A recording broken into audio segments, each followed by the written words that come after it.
চার প্রকারের সন্তানের পিতামাতারা দুনিয়াতে সবচাইতে বেশি ভাগ্যবান পিতামাতা। সেই চার প্রকারের সন্তানের পিতামাতারা দুনিয়াতে সবচাইতে বড় ভাগ্যবান। মরণের পরে তাদখুলুল জান্নাতা বিসসালাম, মরতে দেরি হবে তো এই সমস্ত পিতামাতা জান্নাতের দরজা খুলে দিতে দেরি হবে না। আল্লাহু আকবার বলেন। কয় প্রকারের সন্তানের পিতামাতা?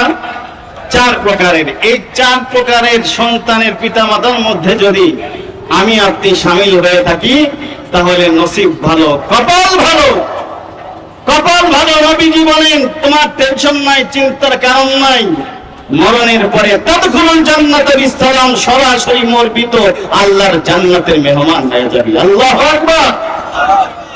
আমার ভাইরা, চার প্রকারের সন্তানদের পিতা মাতা দুনিয়াতে ভাগ্যবান। শুধু দুনিয়ায় না, তারা পরকালেও সর্বশ্রেষ্ঠ পিতা মাতা। আসমানের মালিক তাদেরকে নিজ জিম্মায় রব্বে কারীমের দয়া আর মেহেরবানি দিয়ে আল্লাহ পাক তার দয়ার ইহসান করে করে চার কিসিমের সন্তানের পিতামাতাকে জান্নাতের ঘোষণা করবেন। এক নাম্বার মুফাসসিরিনে কেরাম বলেন, যেই পিতামাতার সন্তানেরা এক নাম্বার দুনিয়াতে শহীদ হয়ে যায়, শহীদের পিতামাতা, যেই ছেলেরা দুনিয়াতে শহীদ হয়েছে ইসলামের জন্য, ইসলামের পক্ষে কথা বলতে গিয়া শহীদ, ইসলামের কাজ করতে গিয়া যারা দুনিয়াতে শহীদ হয়ে যায়, এই শহীদের পিতামাতার কোনো টেনশন নাই, কোনো চিন্তা নাই।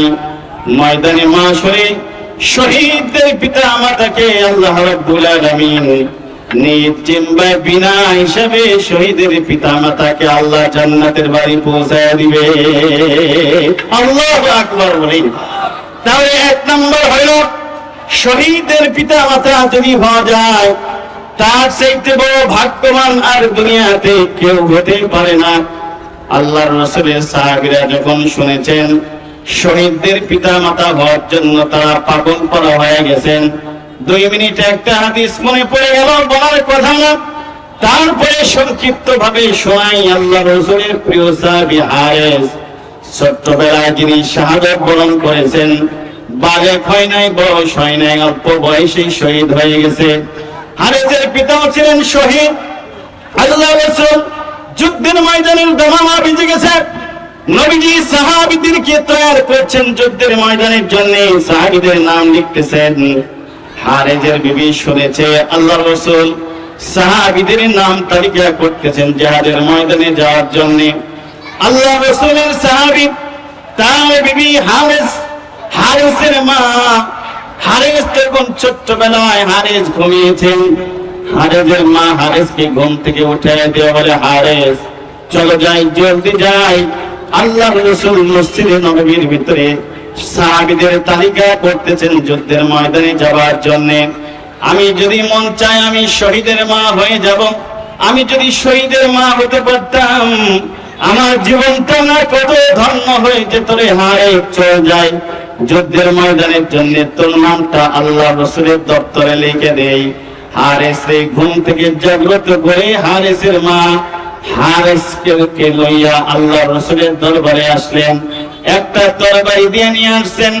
আসার সময় বলে, হারেস তরবারি তোমার চাইতে বড় হলে তরবারি রে হারেস, একটু শক্তিশালী মানুষের মতো তুমি চলে যাবা, দুর্বলের মতো হাঁটবা না, একটু শক্তিশালী হয়ে হাঁটবা।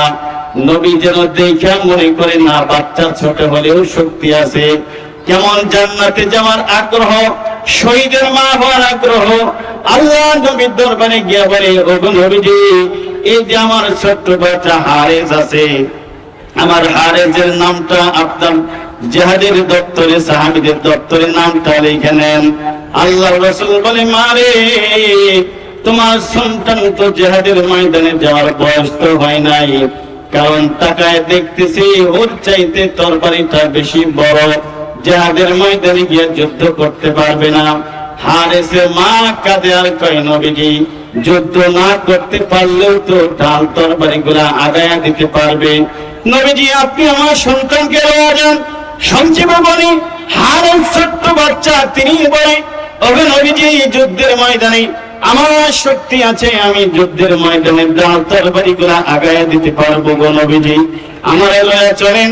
আল্লাহ রাসূল মার এই কাকুতি দেখা, ছোট্ট বাচ্চার অবস্থান দেখে নবীজি হারেসকে জিহাদের ময়দানে নিয়ে চললেন। যুদ্ধের ময়দানে দামামা বেজে গেল, যুদ্ধের ময়দান শুরু হয়ে গেল।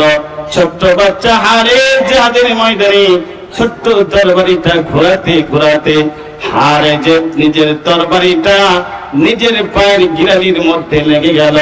তরবারি পায়ে লাগার সাথে সাথে হারেসের পাটা কেটে দুই দিকে ভাগ হয়ে গেল, ফেঙ্কে দিয়ে রক্ত জমিনে পড়তেছে। ছোট্ট বাচ্চা হারেস তরবারিটা নিয়ে বসে গেছে, রক্ত পড়তে পড়তে হারেস দুনিয়া থেকে শহীদ হয়ে গেছে। সাহাবীরা যুদ্ধের ময়দান থেকে গাজী হয়ে সবাই মদিনার দিকে যখন ফিরতেছে, শহীদদের পিতামাতারা রাস্তার মধ্যে দাঁড়ায় বলে, আমার ছেলের খবর কি, আমার স্বামীর খবর কি, আমার সন্তানের খবর কি? সবাই দাঁড়ায় দাঁড়ায় মদিনার অলিতে গলিতে সবাই শহীদদের পিতা হবে, শহীদের মা হবে, সব সন্তানের খোঁজ খবর জানার জন্য রাস্তায় দাঁড়ায় আছে। ইতিমধ্যেই হারেসের মা রাস্তায় দাঁড়ায় জিজ্ঞেস করে, ওগো আল্লাহর সাহাব, আল্লাহর নবীর সাহাবীরা, আমার ছোট্ট বাচ্চা হারেসকে দেখি না, আমার ছোট্ট বাচ্চা হারেসের অবস্থানটা তোমরা জানোনি? সাহাবীরা বলে, ও হারেসের মা, তোমার ছোট্ট বাচ্চা জিহাদের ময়দানে নিজের তরবারি দিয়া তোমার বাচ্চা নিজের পায়ে নিজে আঘাত করেছে। তোমার বাচ্চা আর বাচ্চা নেই, নিজের তরবারি দিয়া সহ্য করতে না পেরে নিজের পায়ে নিজে আঘাত করেছে। তোমার বাচ্চা আত্মহত্যার দপ্তরের নাম উঠায় দিয়েছে, তোমার বাচ্চা নিজে আত্মহত্যা করে ফেলেছে, শহীদ হয় নাই। এই সাহাবীর কথা শুই না হারেসের মা কান্নায় ভেঙে পড়েছেন, আমি শহীদের মা হব, ময়দানে মা শরীফ বড় মুখ করে আল্লাহর দরবারে দাঁড়ায় যাব, আমি শহীদের মা হতে পেরেছি। কিন্তু কি বলে, আমার সন্তান নাকি আত্মহত্যা করে ফেলেছেন। আল্লাহ রাসূল মসজিদে নববীতে সাহাবীদেরকে লইয়া নবীজি সাহাবীদের সাথে কথা বলা অবস্থায় হারেসের মা গিয়া বলে, ওগো নবীজি, আমার সন্তান ছোট্ট বাচ্চা হারেস, আল্লাহ রাসূল আমার সন্তানের খবরটা একটু আমারে শোনান। কেউ বলে আমার ছেলে নাকি আত্মহত্যা করে জাহান্নামের দপ্তরে নাম লিখে ফেলছে, আবার কেউ বলে আমার সন্তান নাকি শহীদ হয়ে জান্নাতে চলে গেছে। নবীজি অত শত বুঝি না, আমার হারেসের খবরটা একটু শোনান, ও জাহান্নামে আছে না জান্নাতের ভিতরে আছে, আপনি একটু আমারে শোনান। আল্লাহর নবী চুপচাপ বসে আছে। নবীজির কাছে জিবরাইল আমিন এসে বলে, ওগো নবীজি, হারেস জান্নাতি না জাহান্নামী? যুদ্ধের ময়দানে হারেসের পায়ের রক্তই প্রমাণ করে দেয়। আল্লাহর রাসূল গো, শুধু হারেস জাহান্নামের দপ্তরে থাকবে কেন? যুদ্ধের ময়দানে প্রেরণা লইয়া আপনার মহব্বতে গিয়া কাফিরদের সাথে লড়তে গিয়া নিজের পায়ে নিজের তরবারিটা লাগিয়ে ফেলেছেন। হারেস শুধু জান্নাতের মালিক হয় নাই, হারেসকে আমি আল্লাহ জান্নাতুল ফিরদাউসের মেহমান বানায়া জান্নাত ঘুরে ঘুরে আমি আল্লাহ পাক হারেসকে তার জান্নাত দেখাইতেছি। আল্লাহু আকবার বলেন। আল্লাহ রাসূলকে জিবরাইল আমিন বলে, ওগো নবীজি, যুদ্ধের ময়দানে হারেসের রক্ত একটু শুইকে দেখেন। হারেসের রক্তই প্রমাণ করে দেয় হারেস কোথায় আছে। বিশ্ব নবী জিহাদের ময়দানে রক্ত শুকে দেখে, নাক লাগায় দেখে, হারেসের জিহাদের ময়দানে রক্ত দিয়া জান্নাতের সুঘ্রাণ বের হয়ে গেছে। আল্লাহু আকবার বলেন। আমার ভাইরা, সেই জন্য বিশ্ব নবী বলেছেন, ওই শহীদদের পিতামাতার টেনশন নাই। দুনিয়াতে যারা শহীদের পিতামাতা হবে এরা বিনা হিসাবে আল্লাহর জান্নাতে চলে যাবে। 2 নাম্বার, ওই সন্তানের পিতামাতা বড়ই ভাগ্যবান পিতামাতা। ওই সন্তান যারা নাবালেগ হওয়ার আগে যারা দুনিয়া থেকে ইন্তেকাল হয়ে গেছে, যাদের জীবনের গুনাহের কোনো ডায়েরি খোলা হয় নাই, যারা নাবালেগ অবস্থায় মারা যায়, নিষ্পাপ শিশু, গুনাহের ডায়েরি খোলা নাই, এমন নিষ্পাপ শিশু সন্তান যদি কারো মারা যায় আর সে যদি ধৈর্য ধারণ করতে পারে, আল্লাহ রাসূল বলে এই নাবালিগ নিষ্পাপ সন্তানের পিতা মাতার এই খোঁজখবরই দিয়ে দাও, ময়দানে মাশরে নিষ্পাপ সন্তান পিতা মাতার হাত ধরে ধরে আসমানের মালিকের দেওয়া জান্নাতের মেহমান হয়ে যাবে। আমার ভাইয়া, তাহলে নাম্বার 2 গেল। 3 নাম্বার ওই সমস্ত সন্তানের পিতামাতা দুনিয়াতে যারা ভাগ্যবান পিতামাতা হবে, যারা সন্তান দুনিয়াতে পাগল, মস্তিষ্কের ভারসাম্যহীন, যারা পাগল অথবা পঙ্গ হয়ে গেছে, লোলা হয়ে জন্মগ্রহণ করেছে, বিকলাঙ্গ হয়ে জন্মগ্রহণ করেছে, অথবা পাগল হয়ে যারা দুনিয়াতে জন্মগ্রহণ করেছে, আল্লাহ রাসূল বলে সন্তান প্রতিবন্ধী হয়েছে, পিতামাতা রাগ করে নাই। সন্তান বিকলাঙ্গ হয়ে গেছে, পিতামাতা রাগ করে নাই। সন্তান পাগল হয়ে জন্মগ্রহণ করেছে, পিতামাতা নারাজ হয় নাই। আল্লাহর কাছে সন্তুষ্ট চিত্তে আলহামদুলিল্লাহ যারা আদায় করেছে, সরকারে দু আলম নবী বলে প্রত্যেকটা পাগল আর বিকলাঙ্গ প্রতিবন্ধী সন্তানেরা ময়দানে মাশরে আল্লাহর আদালতে দাঁড়ায় বলবে, আল্লাহ আমি পাগল হয়ে দুনিয়ায় জন্মগ্রহণ করেছি, আমার পিতামাতা আমাকে ফেলে দেয় নাই, ও যত্ন করে নাই। আমি প্রতিবন্ধী হয়ে জন্মগ্রহণ করেছি, আমার পিতামাতা আমাকে ইচ্ছা করলে ফেলে দিতে পারত, আমাকে ইচ্ছা করলে আমার পিতামাতা গলা টিপে মেরে ফেলতে পারত। আল্লাহ আমি প্রতিবন্ধী হইলাম, আমি পাগল হওয়ার পরে আমার মা আর বাবা অসন্তুষ্ট হয় নাই, তোমার প্রতি সন্তুষ্ট হয়ে আমার সেবা আর যত্ন যেই পিতামাতা করেছে, আল্লাহ রাসূল বলে ময়দানে মাশরে পাগলদের কোনো হিসাব নাই আর প্রতিবন্ধীদের হিসাব নাই। এরা আল্লাহর আদালতে দাঁড়ায় নিজের পিতামাতাকে সুপারিশ করে করে আল্লাহর জান্নাতে নিয়ে যাবে। আল্লাহু আকবার বলে। আমার ভাইরা, তাহলে 4 প্রকারের পিতামাতারা দুনিয়ায় সবচেয়ে ভাগ্যবান পিতামাতা। 3 নাম্বার হয়ে গেল। আল্লাহ রাসূল সরকার দু আলম নবী এবার বলে নাম্বার 4 হলো ওই সমস্ত সন্তানের পিতামাতারা দুনিয়ায় সবচেয়ে বড় বেশি ভাগ্যবান পিতামাতা, যাদের সন্তান দুনিয়াতে হাফেজ কোরআন, যারা দুনিয়াতে সন্তানকে আলেম বানিয়েছেন। এই আলেম আর হাফেজের পিতামাতারা দুনিয়াতে আখিরাতে সবচেয়ে ভাগ্যবান। কারণ একজন নেককার দিনদার আলেম সন্তান যদি কেউ তৈরি করতে পারে, আল্লাহর রাসূল বলে ময়দানে মাশরে ওই সন্তান জাহান্নামীওয়ালা পিতামাতাও হয়ে গেলে হাফেজ আলেম সন্তান সুপারিশ করে করে নিজের পিতা মাতাকে বিনা হিসাবে জান্নাতে নেওয়ার অনুমতি আল্লাহ দিয়ে দিবে। আল্লাহু আকবার বলেন। বুজুর্গানে কিরাম বলেন একজন হাফেজ কোরআন, একজন আলেম নিঃসন্দেহে 10 জন পিতা মাতা জাহান্নামের টিকিট পেয়ে গেছে। এদের জাহান্নামের টিকিট হাতে ধরায় দেওয়া হয়ে গেছে। এরা জাহান্নামের দপ্তরে নাম লিখে ফেলেছেন। মুফাসসিরিন কিরাম বলেন এমন 10 জন পিতা মাতা কেউ সুপারিশ করে একজন হাফেজ কোরআন আলেম জাহান্নাম থেকে মুক্ত করে ময়দানে মাশরে আল্লাহ জান্নাতের মেহমান বানিয়ে দিতে পারে। তার মধ্যে 1 নাম্বার হইল সন্তানের মা বাবা, 3 নাম্বার দাদা, তারপরে দাদি, নানা নানি, শ্বশুর শাশুড়ি, জাগিরদার জাগিরদিনী। এই যে 10 জন ব্যক্তির নাম বললাম, 1 নাম্বার পিতা, মা, বাবা, দাদা দাদি, নানা নানি, শ্বশুর শাশুড়ি, জাগিরদার জাগিরদিনী। এই যে 10 জন ব্যক্তি যদি জাহান্নামের টিকিট পেয়ে থাকে, এই জাহান্নামওয়ালা 10 জন মানুষকে একজন আলেমে দিন আল্লাহর কাছে সুপারিশ করে বিনা হিসাবে জান্নাতে পৌঁছায় দিবে। আল্লাহু আকবার বলেন। সেজন্য সন্তানদেরকে মাদ্রাসা দেওয়া দরকার আছে তো কি বলেন? তবে ওর চাইতে ভাগ্যবান পিতা আর কে আছে বলেন? আমি 2 মাস আগে আগস্টের 1 তারিখে আমার পিতাকে হারিয়ে ফেলেছি। আমি নিজে বাবার লাশ কাঁধে বহন করে কবরস্থানে রয়েছি। আমার বাবার জানাজার ইমামতটা আমি নিজে করেছি। গত মাসের 19 তারিখে আমি আমার চাচাকে হারিয়েছি। এই যে সেপ্টেম্বরের 3 তারিখে আমি আমার ভাইকে হারিয়েছি। অর্থাৎ 1.5 মাসের ভিতরে আমি আমার 3জন আপনজনকে কবরস্থ করে ফেলেছি।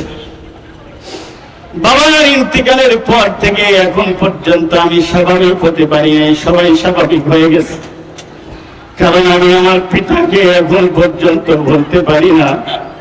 আমার বাবার জন্য প্রতিদিন কত কোরআন তেলাওয়াত করি, তাসবিহ তাহলিল করি, আল্লাহ পাকই ভালো জানে। এমন দিন নাই যে আমার মনে হয় আমার চোখের পানি যদি আমি প্রত্যেক দিন জমা করতাম, আমার বাবার এক বদনা চোখের পানি প্রতিদিন হয়ে যাবে। আমার 2 ভাই আছে, আলেম না, বাবার কথা মনে নাই, বাবা আমারে আলেম বানিয়ে গেছে। কসম করে বলি, যে হাতটা দেখতেছো, আমি আলেম হওয়ার পর থেকে আমার হাতটা দিয়ে আমি আমার বাবার নিজে গোসল করাই দিয়েছি। আমার আব্বার এই হাত দিয়ে লোকমা বানায় আমি নিজে খাওয়াইতাম, বাবার মাথায় নিজে তোল লাগাই দিতাম। কোনদিন আব্বার পরনের কাপড় আব্বারে ধুতে দেই নাই। প্রত্যেক সপ্তাহ বাড়ি যেতাম, নিজে বাবার কাপড় চোপড় গুলা, জামা কাপড় গুলা নিজে পরিষ্কার করে দিয়ে ফেলেছি। আব্বারে গোসল করায় মাথায় তোল লাগায় আব্বারে বিকেলে বাজারে লয়ে যেতাম, নিজ হাত দিয়া বাবার পাটা কসলায় দিতাম। কারণ ইমাম হাম্বলের কিতাবের ভিতরে পড়েছি, তিনি দেখেছি তার কিতাবের ভিতরে ইমাম হাম্বল রাহমাতুল্লাহ আলাইহি প্রতি রাতের ভিতরে এমন রাত নাই, প্রত্যেক রাতে ইমাম হাম্বল তার কামরায় ঢুকে মার ঘরে আগে যেতেন। মা ঘুমন্ত, মা যদি ঘুমায় যেত, তিনি মার কদমে যায়া নিজের জিহ্বা দিয়া নিজের মায়ের পায়ের তালুতে এখানে চুমা খাইতেন। এই জিহ্বাটা দিয়া মায়ের পায়ের তালুতে চুমা দিতেন, জিহ্বা দিয়া মায়ের তালুতে সরসরি দিতেন। ইমাম হাম্বলের মা বলতো, বাবা আসনি? জি মা আসছি। মা বলছে, আয় আয় বেটা, আয় আয় আমার বুকে তুই আয়, আমার পায়ের কাছে বসছো কেন? তোর ঠোঁট দিয়ে আমার পায়ে কেন চুমা খাস? ইমাম হাম্বল বলে, মা আল্লাহর রাসূল বলেছে, আল জান্নাতু তাহতা আকদামিল উম্মাহাত, প্রত্যেকটা সন্তানদের পিতা মাতা হচ্ছে জান্নাতের তালা, জান্নাতের চাবি। সন্তান পিতা মাতার মার পা ছাড়া জান্নাতে যাওয়ার কোনো সুযোগ নাই। প্রত্যেকটা সন্তান তার পিতা মাতা পায়ের নিচ দিয়া জান্নাতে যেতে হবে। জান্নাত তো তোমার কদমের নিচে রাখা হয়েছে। মা, আমি তোমার পায়ের তালুতে চুমা খাই না, আমি আমার জান্নাতের দরজার কিসমতে চুমা খাইতেছি। আল্লাহু আকবার বলেন। মা, আমি তোমার পায়ের তালুতে চুমা খাই না, আমি আমার কিসমতের দরজায় চুমা খাই, আমি আমার জান্নাতের দরজায় চুমা খাই। কারণ আমার হাত ও জান্নাত রিজার্ভ করা আছে তোমার পায়ের নিচে। সুতরাং তোমার পায়ের তালুতে যখন চুমা খাই, আমি ইমাম হাম্বল তখন আল্লাহর হাত ও জান্নাতের জ্ঞান পেতে থাকি। আল্লাহু আকবার বলেন। আমার ভাইয়েরা, আমার বাবাজিরা, কয়দিন চুমা খাইছেন? নিজের বুকে হাত দিয়া বলার সুযোগ নাই। যদি হাত উঠাইতে বলি, সবাই ফেল ডিভিশনে পাস করবেন। কসম করে বলি, আমি হাদিসটা পড়ার পর থেকে আমার ঠোঁট দিয়া আমি বাবার পায়ে বহু চুমা খেয়েছি, বাবার কদমে চুমা খেয়েছি, সেই বাবাকে হারিয়েছি। 2 মাস হলো বাবাকে বলতে পারি না। আল্লাহ রাসূল কেন অনেক সন্তানের কথা বলেছেন। এই যে 5 ওয়াক্ত নামাজ শুধু নয়, প্রতিটা মুহূর্তের ভিতরে আমার পিতা মাতার জন্য দোয়া করতেছি। সেই জন্য আল্লাহ রাসূল বলে, ওই সমস্ত সন্তানদের পিতামাতা দুনিয়াতে বড় ভাগ্যবান, যে সমস্ত পিতামাতা সন্তানেরা দুনিয়াতে আলেম হয়েছে, হাফেজে কোরআন হয়েছে। কোরআন শরীফ যত হাফেজে কোরআন যত পড়াবে, হাফেজ বানাবে, ওই হাফেজ যত হাফেজ বানাবে, কিয়ামত পর্যন্ত এভাবে করে কিয়ামত পর্যন্ত যত হাফেজ বিস্তার হতে থাকবে, যত হাফিজে কোরআন হতে থাকবে, যত কোরআন তেলাওয়াত করতে থাকবে, মাইয়াশফা শাফাআতান হাসানা, এই হাফেজে কোরআন আমার যত ছাত্র আছে এই ছাত্র যত ছাত্র বানাবে, ওরা যত ছাত্র বানাবে, ওরা যত ছাত্র বানাবে, কিয়ামত পর্যন্ত যত হাফিজে কোরআন এভাবে হতে থাকবে। আল্লামা আব্দুল আজিজ সাহেব আল্লাহর ওলি জিন্দা এইখানে বসে আছে। হাজার হাজার আলেমের ওস্তাদ যত ছাত্র এই পৃথিবীতে বিচরণ করবে, যত হাফিজে কোরআন হবে, যত আলেম হবে, প্রত্যেকটা সন্তানের তেলাওয়াতের যত সওয়াব হয়ে যাবে। মাইয়াশফা শাফাতান হাসানা, কিয়ামত পর্যন্ত প্রত্যেকটা সন্তানের একটা হাসানা আল্লাহ পাক হাফেজে কোরআনের পিতামাতার কবরে জান্নাতের নূর বানায়া আল্লাহ কিয়ামত পর্যন্ত পৌঁছায় দিবে। আল্লাহু আকবার বলেন। আমার ভাইরা, আমার বাবাজিরা, সেই জন্য 4 নম্বর বলতেছিলাম, 4 কিসিমের সন্তানের পিতামাতারা যত বড় ভাগ্যবান, দুনিয়াতে এত বড় ভাগ্যবান হওয়ার কোন সুযোগ নাই। 1 নম্বর শহীদের পিতামাতা হওয়ার কোনো সুযোগ কমই আছে। 2 নম্বর অপ্রাপ্ত বয়সের শিশু পিতা মাতা হওয়ার কমই আছে। সেই জন্য অনেক বুজুর্গরা আল্লাহর কাছে দোয়া করেছে, আল্লাহ আমার ছোট্টবেলায় নাবালিগ একটা শিশু আপনি যদি লয়া যেতেন, তাহলে আমি তো নাবালিগ শিশুর কারণে জান্নাতের মেহমান হয়ে যেতে পারতাম। আল্লাহ আমার একটা সন্তান লয়া যান গা। আগে তো উলামায়ে কেরাম সহ মুরব্বিদের অনেক সন্তান হয়েছে, এখন তো খালি ইঞ্জেকশন আর পুশ করে করে সিজার করে করে ঝিং কেটে কেটে বাচ্চা আনে দুনিয়ার ভিতরে। একটা চেয়ে দুইটা বেশি, দুইটার চেয়ে বেশি বাচ্চা হওয়ার কোনো সুযোগ নাই, কি আর মরবে। আমার ভাইরা, আমার একজন মুসল্লির বিবি আছে, এমন দিন নাই আমি অনেক দিন বলেছি আপনি আমাদের একটু ফোন দেয়া বিরক্ত করেন না, আমি অনেক ব্যস্ত থাকি। খালি ফোন দেয় আর আমার স্বামী এসে বলে, হুজুর বারবার খালি ডাক্তার দেখায়, 2 মাস 3 মাস পর পর খালি ডাক্তার আর ডাক্তার, প্রতিনিয়ত ডাক্তার, পেটে বাচ্চা 4 মাসের বাচ্চা, খালি ডাক্তার দেখায়। আমি বলি যতবার ডাক্তার চেক আপ করেন আর ডাক্তার নাম জপেন, এতবার যদি আমার মওলারে ডাকতেন, আল্লাহরে ডাকতেন, আপনার বিবির সিজার করা লাগতো না। যতবার ডাক্তার দেখান, এতবার মালিকের সাথে যোগাযোগ করলে আসমানের মালিক নিরাপদ অবস্থায় আপনার সন্তানের ডেলিভারি করায় দিত। ঠিক কি বলেন আমার ভাইরা, আমার বাবাজিরা? সেই জন্য উলামায়ে কেরাম বুজুর্গের দিন জানা আছেন, বলছিলাম নিষ্পাপ একটা শিশু লইয়া যাঙ্গা। তারপরে বলছিলাম 3 প্রতিবন্ধী পাগল সন্তানের পিতামাতা হওয়ার কোনো সুযোগ নাই। 4 নম্বর তো আছে হাফেজে কোরআন বানাইতে পারবেন। একটা হাফেজে কোরআনের বাবা হন, অথবা দাদা হন, অথবা নানা হন, অথবা একজন মেয়ে হাফেজা মেয়ের মা হন, অথবা একটা হাফেজা মেয়ের বাবা হয়ে যান। আপনার ইন্তিকালের মুহূর্তের সময় আপনার হাফেজা মেয়ে যদি ছেলে নাই তো কি হয়েছে? আমি 3 মেয়ের বাবা হয়েছি, আমার 3টা মেয়েকে মাদ্রাসায় দিয়ে দিব আলহামদুলিল্লাহ। 2টা মাদ্রাসায় আমার মেয়ে অলরেডি পড়ে আলহামদুলিল্লাহ। আমার মেয়ে তো আল্লাহ, আমার 3টাই মেয়ে হাফেজা হবে, আলেমা হবে, কিচ্ছু চাই না। আমার ইন্তিকালের সময় আমার মেয়েরা আমার পাশে বসে বসে কোরআন তেলাওয়াত করবে, আল্লাহ সূরা ইয়াসিন পড়বে।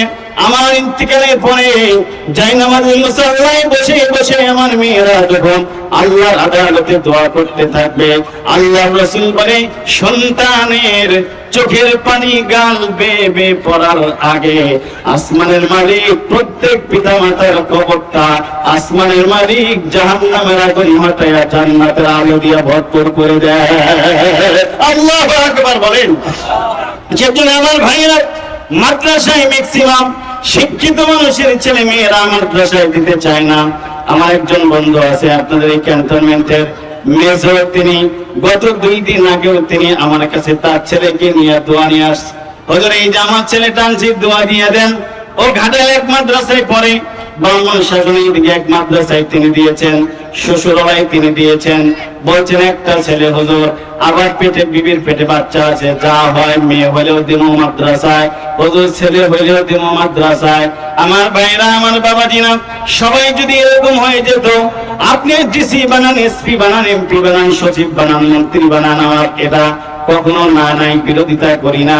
কিন্তু কমাস কম আপনার সন্তানকে যদি ক্লাস 3 পর্যন্ত নুরানি পড়ায়া হাফেজে কোরআন বানায়া রাজশাহী বিভাগের যিনি ডিসি ছিলেন, গত ডিসি যিনি ছিলেন, তিনি ছিলেন হাফেজে কোরআন। প্রত্যেক মাহে রমজানুল মুবারকের ভিতরে রাজশাহীর ডিসি সাহেব কেন্দ্রীয় মসজিদের নিজে খতম তারাবি নামাজ আদায় করেছে। আল্লাহু আকবার বলেন। একজন ডিসি, রাজশাহীর ডিসি, তিনি রমজানুল মুবারকের মধ্যে তিনি খতমে তারাবি নামাজ পড়িয়েছেন, একটা টাকা নেন নাই। আমার কথা হলো সেই হাফেজে কোরআন যিনি ডিসি হয়েছেন, ওনার পিতামাতা কত বড় ভাগ্যবান, হাফেজে কোরআন বানিয়ে ডিসি বানিয়েছেন। নিজের পিতামাতার জানাজার নিজে ইমামতি করবেন, ভাড়া করে ইমাম আনতে হবে না। আপনাদের ছেলে মেয়েদেরকেও যদি ডিসি বানান, এসপি বানান, মন্ত্রী বানান, সচিব বানান, ওসি বানান, যা বানান বানান, অসুবিধা নাই। একজন সন্তানকে প্রথমে হাফেজে কোরআন বানাইলে আপনার জানাজার কাতারে ভাড়া করে ইমাম আনতে হবে না, আপনার নিজের সন্তান নিজের জানাজার ইমামতি করতে পারবে। ঠিক কিনা বলেন আমার ভাইরা? নিজের সন্তানের জানাজা নিজের কিসমতে নেওয়া, এর চাইতে বড় ভাগ্যবান পিতা আসমানের নিচে আর জমিনের উপরে একটাও হতে পারে না। ঠিক কিনা বলেন? সেজন্য আমার ভাইরা, যা বানান বানান, অসুবিধা নেই, তবে আগে প্রথমেই ছেলেকে মাদ্রাসায় দিয়ে দিবেন। পারবো না ইনশাআল্লাহ? ছেলে নাই তো না পিয়াসি মাদ্রাসায় দিয়ে দেন, যা আছে মাদ্রাসায় দিয়ে দেন। প্রাথমিক শিক্ষা হবে আমাদের মাদ্রাসা, তারপরে যা হবে হবে। এই যে আজকে মাদ্রাসায় গেলাম, আমার মেয়েকে আনতে গিয়ে দেখেছি পরিজাটা ধন্য হয়ে গেছে। যতগুলো মেয়ে দেখেছি সব কালো ড্রেস, বোরকা পরা, এত সুন্দর বোরকা পরে পরে তারা হিজাব পরে পরে বের হচ্ছে। কসম করে বলি তার ভিতরে আমার মেয়েটাও আছে। দেখে কলিজাটা ঠান্ডা হয়ে গেছে। মেয়েটার বুকের সাথে জড়ায় ধরলাম, মনে মনে ভাবলাম আমার জীবনটা সার্থক।